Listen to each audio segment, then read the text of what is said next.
एक बार की बात है, एक चूहे ने शेर की गुफा के पास अपना एक छोटा सा बिल बनाया। चूहा शेर को बड़ा परेशान किया करता था, खासकर तब जब शेर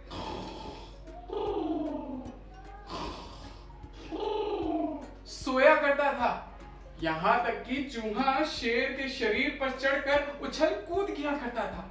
कभी कभी तो वो शेर को काट भी लिया करता था। शेर बेचारा बड़ा परेशान था, वो उस चूहे को पकड़ भी नहीं पाता था, क्योंकि शेर था इतना बड़ा और चूहा था इतना छोटा।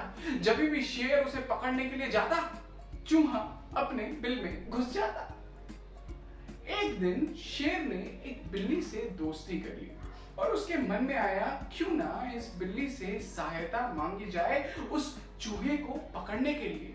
इसलिए शेर ने बिल्ली को अपनी गुफा में निमंत्रण दिया। बिल्ली आई और शेर ने उसका स्वागत किया, उसे अलग अलग तरीके के पकवान ला कर दिए। बिल्ली भी बड़ी खुश हुई। एक दिन शेर शिकार करने अपनी गुफा से बाहर निकलकर जंगल में कहीं चला गया। बिल्ली गुफा में आराम कर रही थी, आराम से सो रही थी कि तभी चूहा अपने बिल से बाहर आया खाने की तलाश में। वो इधर उधर देख रहा था कि तभी उसकी नजर पड़ी सामने बड़ी सी बिल्ली पर। बिल्ली भी उसे घूर रही थी, चूहा भी उसे घूर रहा था। फिर क्या, बिल्ली चूहे के पीछे भागी, चूहा आगे आगे, बिल्ली पीछे पीछे, चूहा आगे आगे, बिल्ली पीछे पीछे। चूहा जैसे ही जंगल के अंदर घुसा और वो दुम दबाकर भागा, भागता रहा भागता रहा भागता रहा भागता रहा और अब जाकर रुका जब वो एकदम से थक कर गिर नहीं गया। पीछे बिल्ली ने जोर से कहा, अगर अगली बार तुम इस गुफा के पास दिखे तो मैं तुम्हें खा जाऊंगी।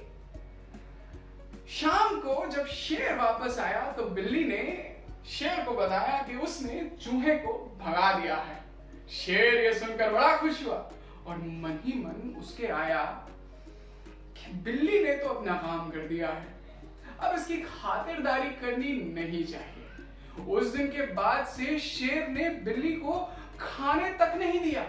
धीरे धीरे बिल्ली को समझ आ गया कि शेर बड़ा ही स्वार्थी है, इसलिए बिल्ली बिना बताए शेर की गुफा को छोड़कर चली गई। तो दोस्तों, हमें भी स्वार्थी लोगों के साथ नहीं रहना चाहिए। जैसे ही हमें समझ आ जाए कि ये स्वार्थी है, उससे दूर हो जाना चाहिए। मेंटल पीस बहुत जरूरी है, नहीं? चलिए अगली बार मिलते हैं नई कहानी के साथ, तब तक बाय।